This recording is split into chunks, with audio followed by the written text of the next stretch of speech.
Good morning. Good morning. You're very welcome to Welcoming Miracles. And my name is Sarah St. Clair, and I have Suzanne Sullivan who's joined with me. Hi. Suzanne Sullivan is one devoted to truth, one devoted to the present moment, and one devoted to sitting with me by this lovely fire right now. That's just all there is. to be here and see what's given. Yeah, beautiful. Yeah, it feels really great to be here today. It's we were just reminded that it's Halloween today. Yes. We're a little out of touch with these things, but I thought, oh, what an appropriate day to be just sitting by the warmth of the fire and joining together to transcend fear, actually. So I thought, wow, what an appropriate moment this is, because it's very deep and profound when we come together, and we come together for one purpose, which is forgiveness, and forgiveness undoes fear. Yes. So it feels really delightful to be here. We just had a bird fly up to the window, a huge bird fly up to the window and fly away. So yeah, it just feels really like a great day. Halloween. So the almost like in our world, it's like the celebration of fear or something, you know? Yeah, the attraction to death, the celebration of fear. Now that, of course, that isn't the original No. purpose for this day. It was a hallowed day, actually. So we'll go with that. It's a hallowed day today, and we can talk a little bit about whatever's. I do have a question that's come in, and I could share that with you, just as an opening for us. It's kind of a long question, so I'll just slowly go through it. Okay. Yeah. I find myself in a situation where every so often I feel a sense of a spark within, and sometimes I feel I'm very close to something. I even seem to get a glimpse of guidance and direction at times, but then everything gets shut down and nothing seems to happen. And I feel like I have to wait for that spark to come back again, meanwhile wondering just what happened and if I did something wrong. Also, as I mentioned, sometimes I get a glimpse of guidance, but when I try to follow through, it seems like disaster follows me with each step. And so I start doubting myself, and then I just give up. I feel stuck in this. Am I missing something? And can you help me with this in any way? So any help would be greatly appreciated. It's very sincere. It just sounds like the awakening path, right? You know, we don't really focus on happiness, so to speak, as we're practicing forgiveness and going towards this thing that's pulling us to itself, right? We just watched a movie the other night here. It was beautiful, called One Chance, and this question actually reminds me of that movie. It's about a young guy in, was it England or Ireland? Wales. In Wales, and he was only happy when he was singing, and he was saying opera, and he was kind of a geeky guy, and he just went through these stages of just like getting so knocked down all the time. A lot of doubt came his way, but he just felt such a joy when he was singing. So I like the question because it's what we're all going through. Like there's some sort of light in the heart, that there's some sort of knowing in the mind that this isn't all there is, that the world holds nothing really that we want. And of course we run around thinking it does for a while, and then we see that it's always fruitless. So when that light or that song, like he had that song in his heart, it lights up, and we feel like all we want to do is follow that, like there has to be some deeper reason for being here. And so you know, as we go along, it feels very uncomfortable sometimes, and we do feel knocked down. But only thing that's getting knocked down is the self-concept, which is a fearful thought. The self-concept is a fearful thought. It's what makes me think that I'm me. And so then we're programmed our whole life with these different ideas of basically how to overcome that feeling of I don't know what I am. And yet right alongside of it there's a spark. Right alongside of that thing called fear, which fear is dressed up in many different ways, and the ego is a fearful thought. That's all the ego is a fearful thought. So it's like as we journey on this path of forgiveness, the fear gets less and less and less. But while we're busy in this world of distraction, and we're trying so hard to not experience that fear, really, whatever I have to do to cover up that insecurity and fear because I just think I'm alone in a world and I have to make it. I mean, that's a terrible way to live. But that is the way that most people on this planet live. So I think that the Course in Miracles was given to us to show us that no, that is not what we are. We are spirit, actually. And so to start to come into that and start to really accept that as my identity, then the fear naturally falls away. So we look at the conditions that create the fear. I think there's something in the Course that talks about, Jesus says, I cannot take this fear from you, but I can help you see the conditions that created it. Yeah. And so every time there's fear, I can only share what's been helpful for me. And I sit with it. I just sit down with it.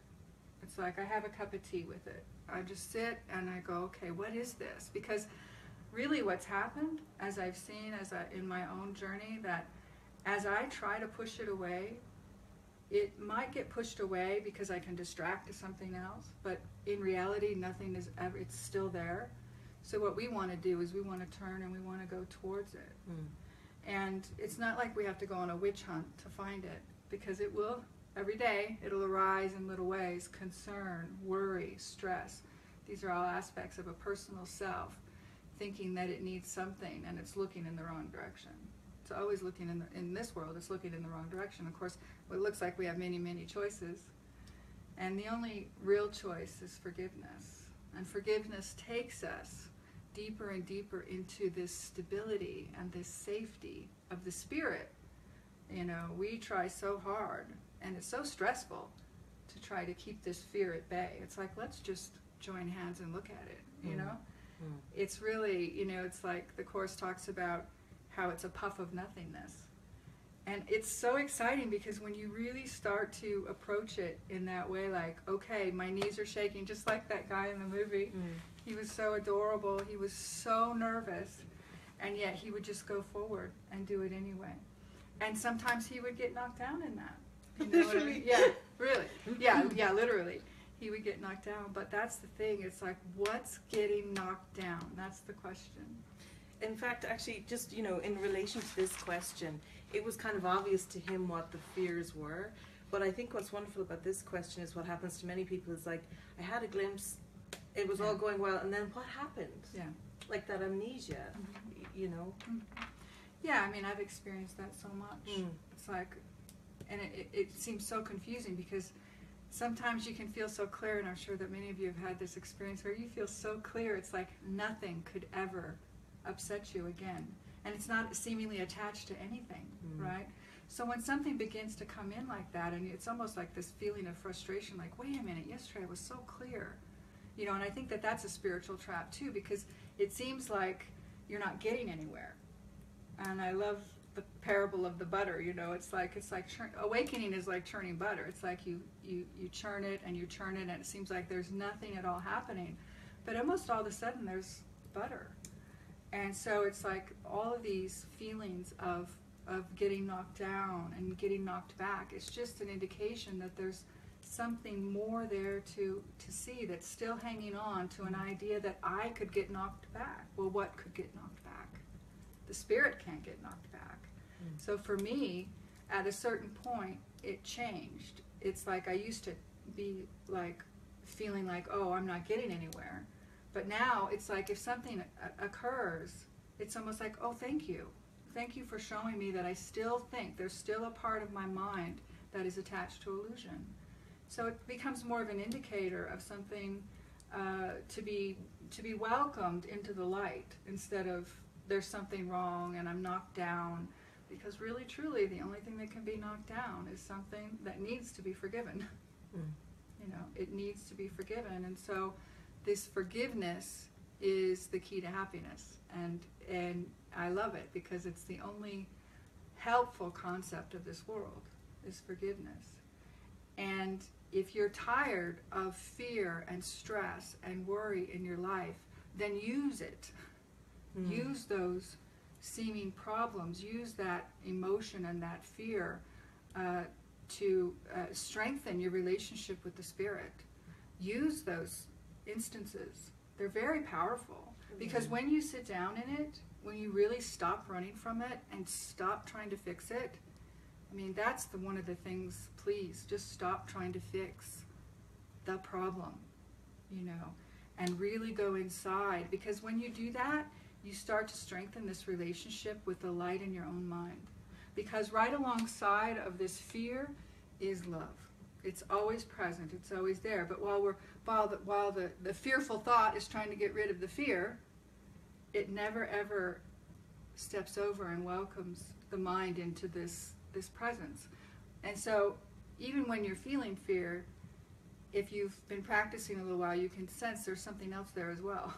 And I think something like levels of mind is very helpful for being able to not so much identify the fear, but identify the desire that's being thwarted, that's causing fear, like that something would be there. That's a helpful way, because then you have something to sit with when it flushes. Yeah, this newsletter, I think it comes out tomorrow.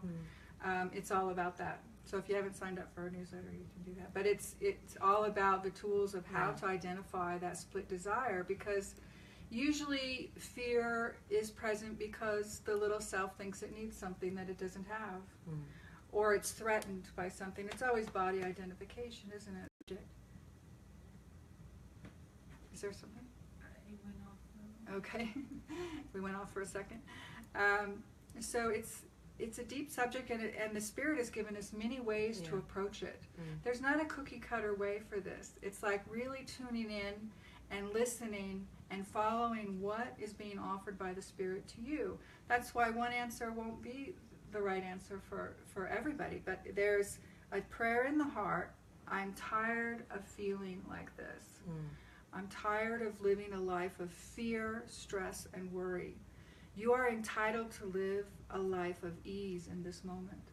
And so if that's not happening, then that's great. That's what happens. It's like usually that kind of pressure in the mind, that kind of stress and fear pushes you into there's got to be a better way, right? It's an invitation. Yeah, it's actually an invitation. And I like to reframe everything. I like to reframe fear. For myself, I look at it and I go, okay, fear is present, what's happening? And I just drop into it and I feel it. It's like, just really feel it, and it really starts to dissipate. And you're not feeling it, it's like sitting in prayer. Remember, you know, the mind that thinks it's caught in fear can't heal the fear. You know, it can have all kinds of intellectual discussions, but that's not going to authentically release and heal this idea or this belief in fear. It's joining in the mind with the Holy Spirit, with the truth, the way, the truth, and the life in your own mind. That presence is within you, and it's to get in touch with that. That's the most important thing, not to try to solve the problem on the screen. Steps will be given, but that's not the first point. You know, you want to go inward. And this is where, you know, this world is so filled with distractions. It's like, oh, if I can just do this, or if I can just appease this person, or make them understand me, or guard myself against that, or put up my boundaries, you know, all these things, you know, my personal boundaries. It's like, what does that even mean? You know? All this proactive defense. All this proactive defense. And the Course teaches us, in my defenselessness, my safety lies. Start believing these things. Like really start saying, okay, if in my defenselessness my safety lies, then I want to practice defenselessness. I don't know how to do that, Spirit. Show me, show me, show me. And you'll be shown. But there has to be an opening to this invisible force. You know, without a relationship with the Holy Spirit, without a relationship with the presence within you, then it's just chaos. It's chaos of it. So it's like opening up to this experience that there is a love that knows every move you should be making. Everything that's needed will be given. But while you're busy trying to fix the problem, it just reinforces the frantic nature of the fearful thought, the fearful identification with the ego. Yeah. And this is about undoing the ego. This is about facing these fears, not going after and looking and analyzing and processing.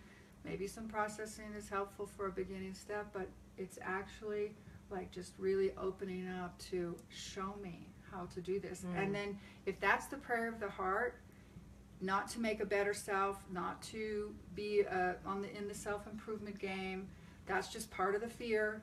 There's no push. There's no push. It's like a settling back. Like if you're really tired of your experience and it feels daunting at times, like how do I overcome? Well, you don't overcome. You settle back into the prayer, and you start to gain a deeper appreciation for there is an answer, and it is within. So help me to stop this addiction of trying to get the answer over here. It's not in linear time. It's within. The kingdom of heaven is within. You know, how powerful is that? It's like, oh my God, it's free. I don't have to run around trying to find something. So let me try this on. It's always available. The miracle is always available. But I like to reframe this idea of fear. It's an indicator. It's just simply an indicator. I think it's also that indicator that we need to welcome love, like you said, in the reframing. And in that reframing, as you see, okay, there's something happening that's conflicting in my mind, then I want to step back and let him lead the way, right? I want to step back, and maybe I don't even fully know what that means, but you have to start with if the Course of Miracles has drawn you and you feel a resonance in your heart, then practice it. It's about practical application.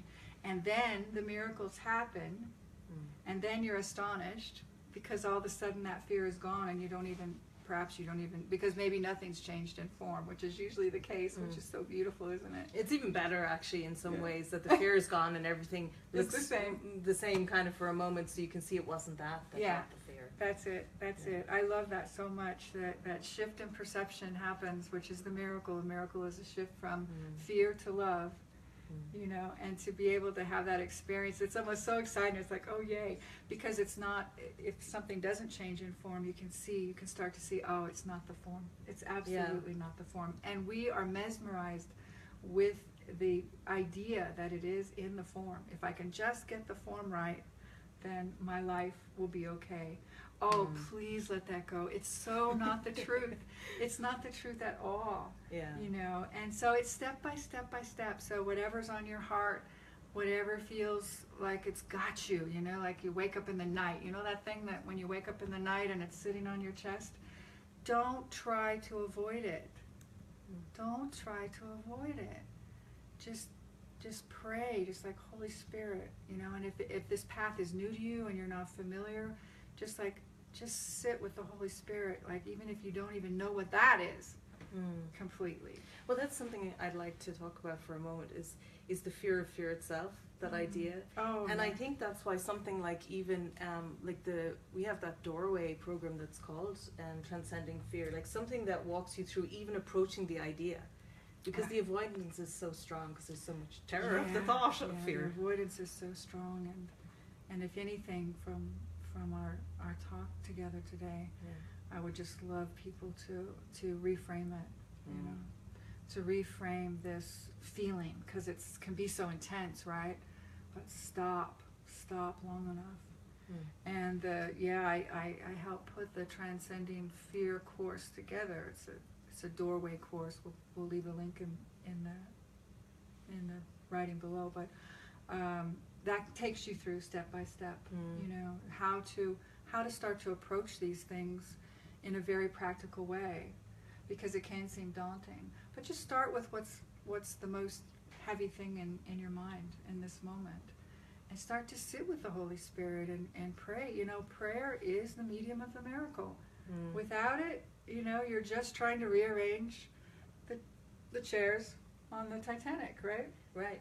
And I think it's the most thing that's been daunting for me was that misguided belief for a moment that I was on my own facing fear. Yeah, that's very important, because Otherwise, it's just the good voice in the head talking to the fearful voice, and they're the same voice. There's a third choice here, because the good voice has all of the advice, right? Oh, you need to do this, and you need to talk to this person, and you need to do that, and you need to have that drink, or you need to go have another partner just to distract away from what's really bothering. Or it would have been better if you did it different. Yeah, or you would have been different. So it's this voice talking to this voice that will go nowhere. It's a third choice. It's up here. It's above the battlefield. It's above the battleground of thought, because the only thing really that you're confronting is a thought believed in. A thought believed in is fearful. A thought believed in is the fear. It's the fear. So it's like withdrawing our belief in our thoughts, the good thoughts and the bad thoughts, and to just start living more and more in that I don't know how to deal with any of this, because I've dealt with it for my whole life, and I still seem to be manufacturing the same experience, maybe in a different form, right? And if you see, it's a huge loop. It's management of fear. Which maintains management of fear, and I always say we want to heal. We truly want to heal. We don't want to manage by saying it's just an illusion, or distract away, or fix it momentarily in form. Or try better That's next management, time. and management is exhausting. Management is exhausting, but the miracle is inspiring.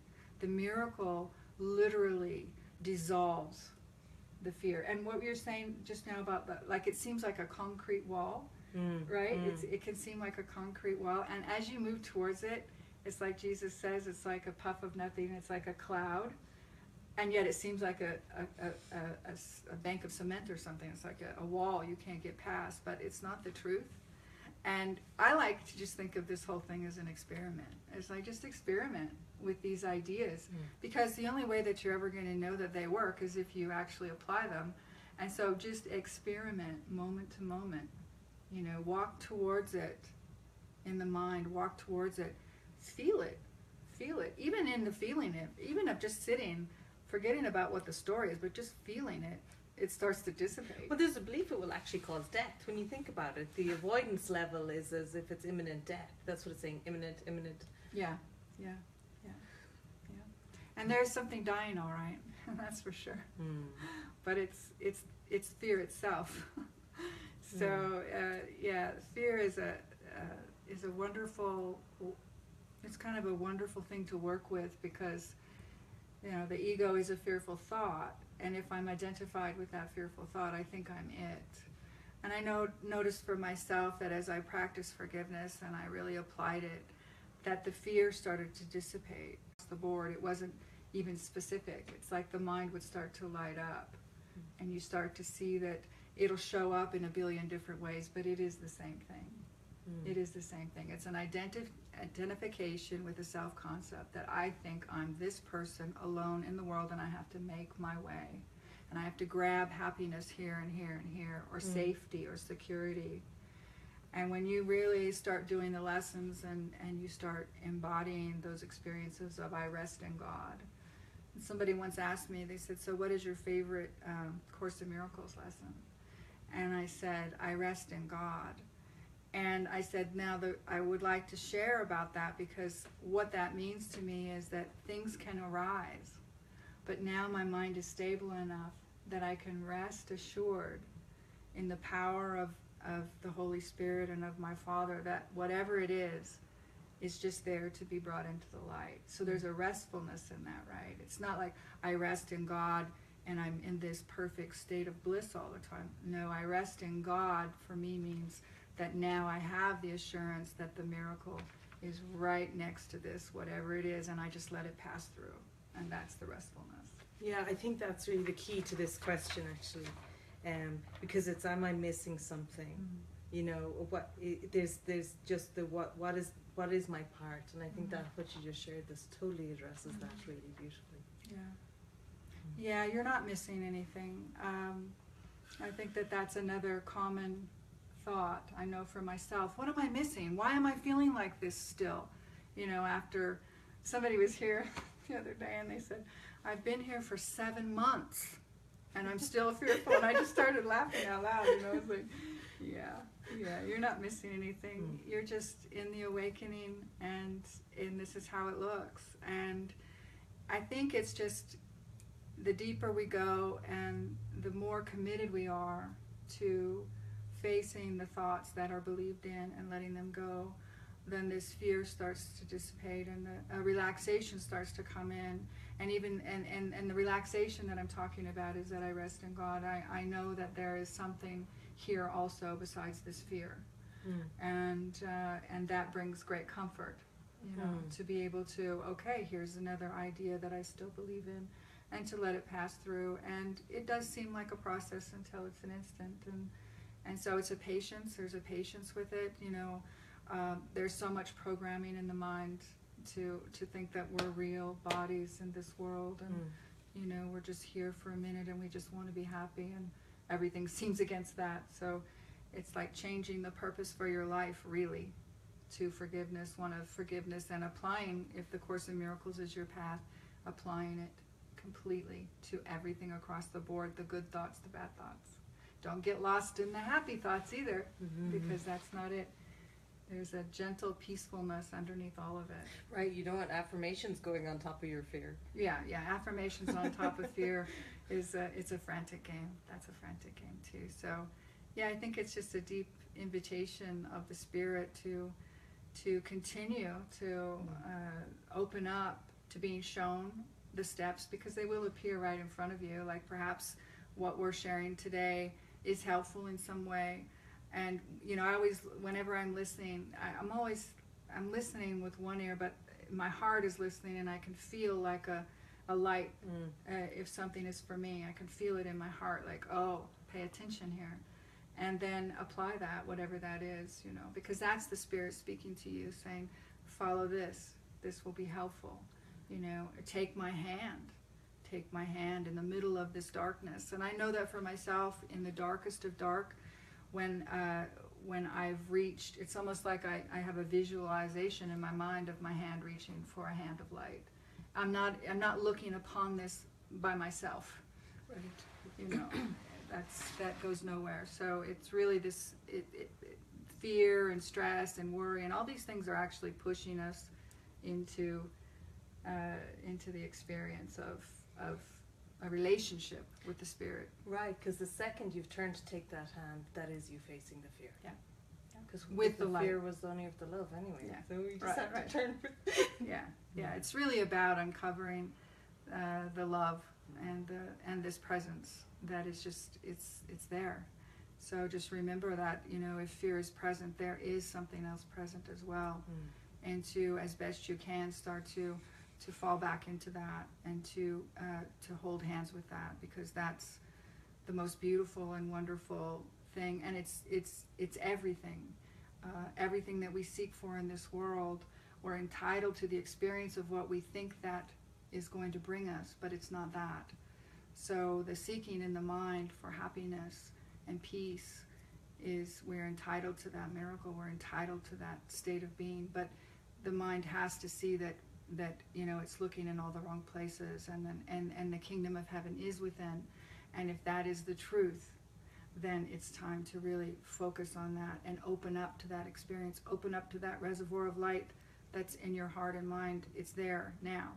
It's not something you have to earn or figure out, but it is a dropping into, and the Spirit will show you, because your prayer, if you have that prayer for release from the identification of the ego and everything that it brings to us, which everything it brings to us is fear, because it's based in fear.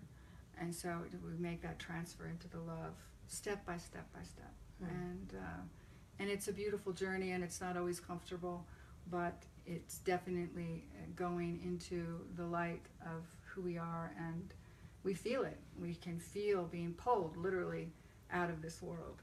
It's like, there's nothing here, let's go. So yeah, it feels really like the spiritual journey, and we hear a lot about, oh, it's not a journey, and it's like, well, my experience has been that it has been, and my experience is that as I practice more and more this thing called forgiveness, that I sink deeper and deeper into the present moment, and it's a beautiful, beautiful place to be in. Thank you. You've just left us with a beautiful invitation, and I do only that. Yeah. And that feels very loving from the Spirit. So thank you very much, Suzanne, this Yeah, morning. thank you, Sarah.